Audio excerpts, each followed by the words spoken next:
sino que muchas veces, igual que cuando un lector se te acerca, esto a algunos lectores no se lo imaginan hasta qué punto es así, se te acerca y te dice lo que le pareció el libro, uno entendió el libro.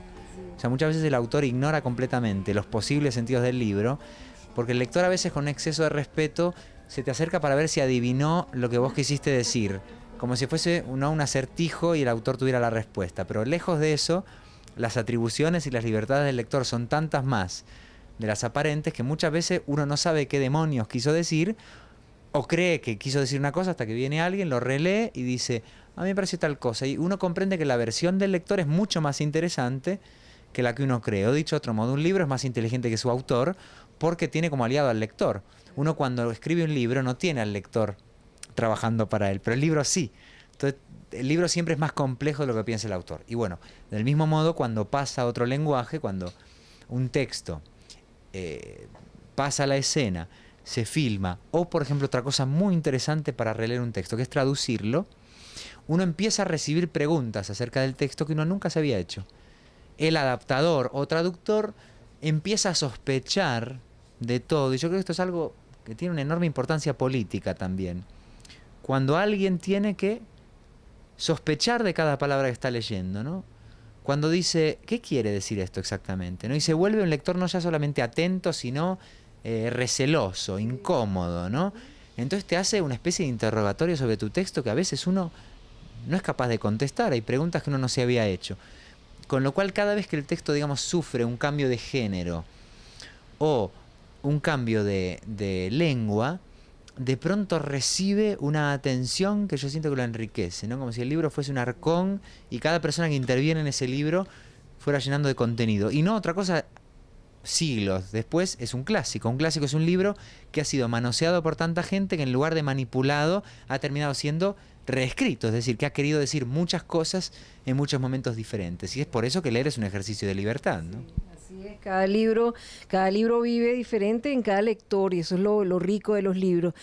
Para terminar, Andrés, me gustaría dirigirnos hay muchos adultos recién alfabetizados en Venezuela, somos territorio libre de analfabetismo, 1,5 millones de personas aprendieron a leer y a escribir y nos declaramos territorio libre de analfabetismo. Entonces hay muchos lectores que dicen, bueno, quiero empezar a leer ese autor que vi en el programa, me gustó, pues quisiera empezar a conocerlo.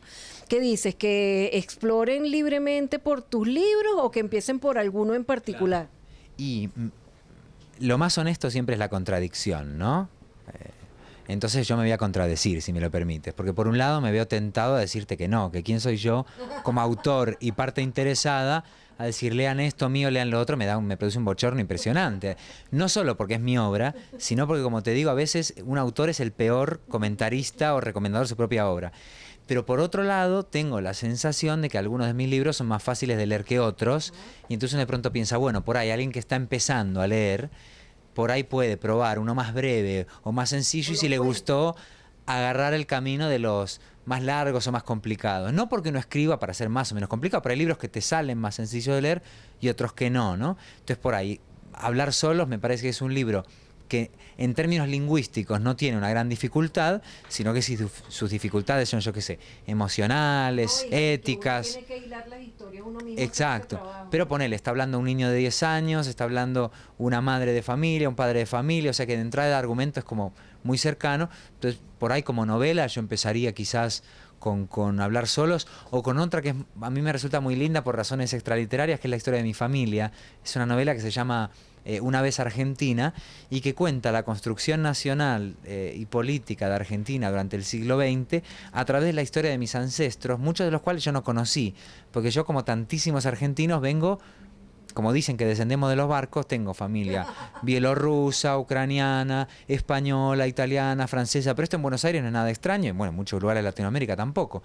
Entonces me interesaba como contar la aventura de cada ancestro, cómo llegó a dar con sus huesos en Argentina mientras pasaba la historia, ¿no? Entonces, Una vez Argentina, Hablar solos pueden ser dos lecturas iniciáticas que quizás podrían no defraudar demasiado a nuestros lectores, ojalá que no. Y después sí, algún libro de cuentos, por ahí yo que sé, El último minuto, Hacerse el muerto.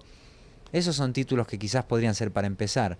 Pero seguro que estoy equivocado, porque como te digo, soy parte Quien lo interesada. busque, que cada quien busque los libros.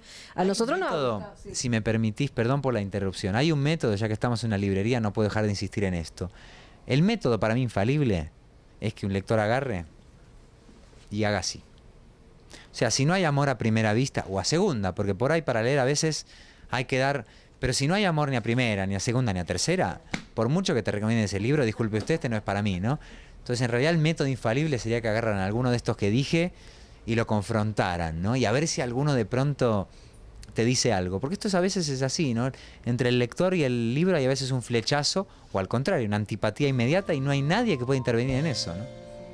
Bueno, nosotros no nos queda más que decirles lo de siempre. Los invitamos a leer siempre y a leer de todo. Hasta el próximo programa.